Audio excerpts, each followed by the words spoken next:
This is Dr. Alia Kaneaiakala of Phoenix Rising. I'm here to bring you some of the curriculum for our program so you can understand what we do and why we do it and how we do it and how we truly hope to help our clients recover. So Conjunctio is the week that I'm going to talk about right now. It's the idea of combining of equal forces within. So we start the week usually with a quote or a poem or something to help get into this experiential part of someone. In conjunction, fears melt. The old scripts that played in our head that said we must or we should are quieter. If not gone, there's more joy now.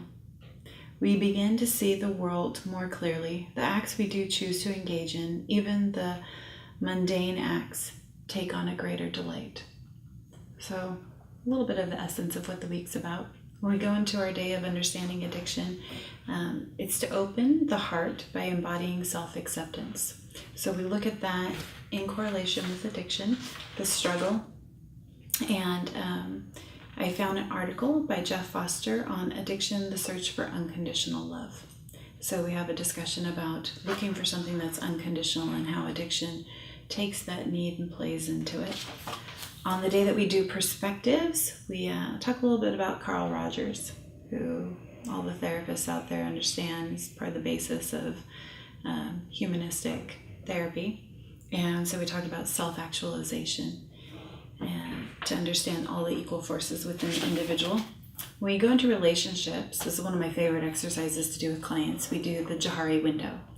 So it's those 4 boxes where we look at how we know ourselves, how someone else sees us, how we think other people see us, and then that one box of the unknown within each of us. That's our subconscious and the drives and all of that.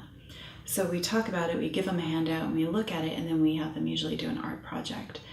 We try to include art when we do our relationship groups so that they have a way to take what they've experienced with others and create a symbolic representation, even if it's just drawing that day. So we have them draw the Johari Window because I'm always intrigued to see what they put in that last box of that subconscious to represent what they think it is for themselves. When we talk about emotions, we look at the difference between primary emotion and secondary emotion and have a conversation about that. And then the final day of Conjunctio in creating change, we talk about core beliefs. It's always helpful for me to know what the core thought or belief is for every individual that I'm working with.